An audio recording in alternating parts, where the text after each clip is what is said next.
All right, you're tuned into the bonus coverage here. It is after the show for today, and still here in the studio section of the cave, the broadcast cave. I'm your host, B-Dub, and as I promised, I was going to share with you a couple extra stories. Just ran out of time today to actually get to it, but you know what? I need a smoke. It just doesn't work, people, without one of these. And I went a little long without one of these after the show ended, so you're gonna have to permit me for a second. All right, ashtrays over here. Okay, there was a story here, and this comes from my home state, which is so completely embarrassing. Chattanooga, Tennessee. Been there many times. Had many wonderful times. Police Sergeant Patrick Wells got a call for backup one night in 2004, told the dispatcher he was busy, but would be there shortly. It turned out he was busy having sex with a woman in his patrol car. The 12-year veteran was fired for conduct unbecoming an officer and other departmental violations, including misuse of city property. But now the black officer has filed a racial discrimination lawsuit claiming white colleagues on the Chattanooga force did similar things or worse and were allowed to keep their jobs.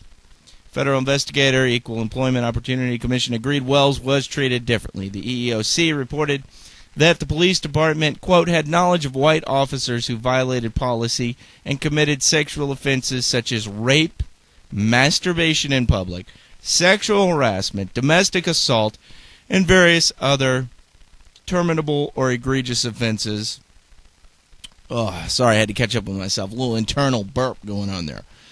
But followed progressive disciplinary procedures as well as resignation or reinstatement for those not of the charging party's race. His April 9th lawsuit, Wells, this officer, is asking for reinstatement and back pay. Or at least 100 large, baby. 100 grand. Now look, this is completely embarrassing for me as somebody who's from Tennessee, born and raised in Nash Vegas, Music City. Completely embarrassing for me that this is going on in my home state. But you got this black officer, okay? He's having sex with a chick in his police car. He's being called on police business. He doesn't go. He's like, look, baby, got to finish this up pretty quick. So he's like, okay, we got to finish this up, and then he gets caught, and he gets fired for it. This is fucking ridiculous. So he gets caught, and he gets fired for it, and he says, well, that's not so bad. Look, I need to get back on the force because there have been white officers who have done these things and worse, and they're still on the force. This is crazy. All right, let's see what we got.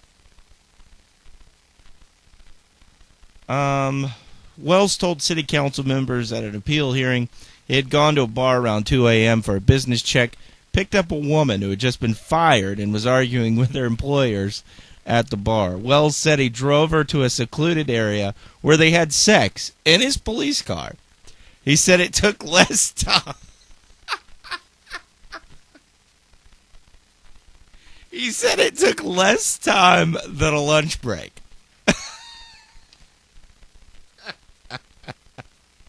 So that's okay. You know, you get called to back up somebody in what could or could not be a life-threatening situation. But because it didn't take so long, that's okay. Who cares? That's fine. Where was I? An internal affairs investigation found that while Wells was with the woman, he failed to back up other officers when a dispatcher reported a disorder at a business.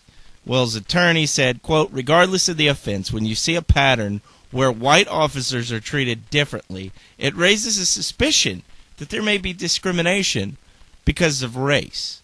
Lawsuit cites other cases in which white officers were allowed to keep their job. One officer charged with rape on city property while on duty was given only a 28-day suspension and is still employed by the department. A lieutenant was disciplined for sexual harassment of an officer using a city computer to mail sexually explicit material to a female employee, but he was restored to lieutenant after an appeal.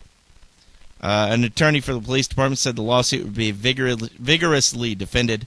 Parker said he could not recall some of the examples cited in the suit that involved white officers. Look, this is so freaking embarrassing.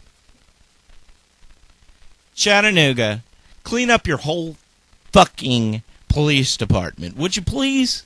Okay, I don't give a damn whether they're white, they're black, they're Hispanic. I don't give a damn.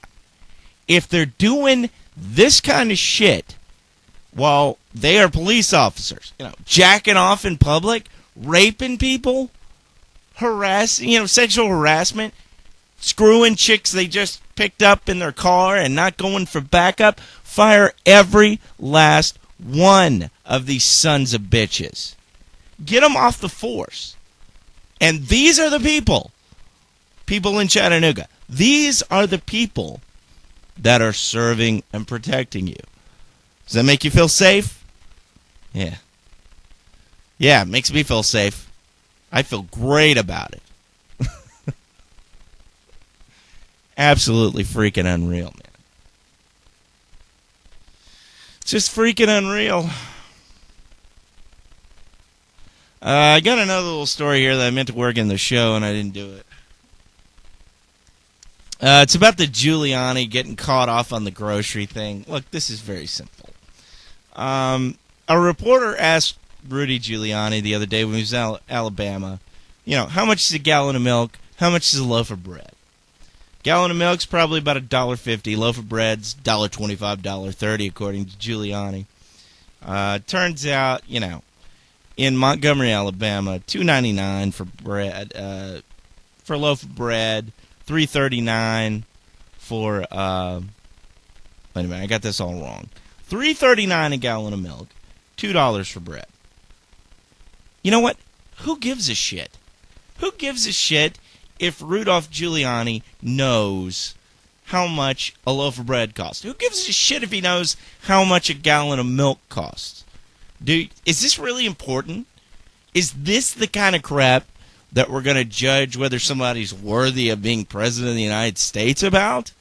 Whether they know how much bread costs? Whether they know how much a gallon of milk costs? And the other thing about this is interesting. For those of you who don't believe the liberal biased in the media, you just don't buy it. Oh, it's not true. It doesn't exist. Right. Okay? They asked this to Giuliani. When are they going to ask this to John Edwards? When are they going to ask this to Al Gore, Clinton, Hillary? When are they going to ask these things to them? Do you think they're going to know the answer to that? Because if you do, you got issues. You got issues. If you believe that Hillary Clinton knows any more than Giuliani does about how much a loaf of bread costs, how much a gallon of milk costs, you are delusional. Completely delusional. And who cares? Who cares whether they know this? It's this kind of cosmetic, pretty boy bullshit that has gotten us where we are. Are you happy where you are? It's that old question they always ask in election time, especially when the incumbent's been in for 8 years like Bush has. Are you better off today than you were 8 years ago? It's the stupid questions that they ask. This is a non-story. It's a non-issue. And it's made to put Giuliani in his place. All right, I'm going to go. I'm getting tired, but I'll see you tomorrow with the brand new Skew.com internet radio show. And we'll do it all again. So, till then, have a good one.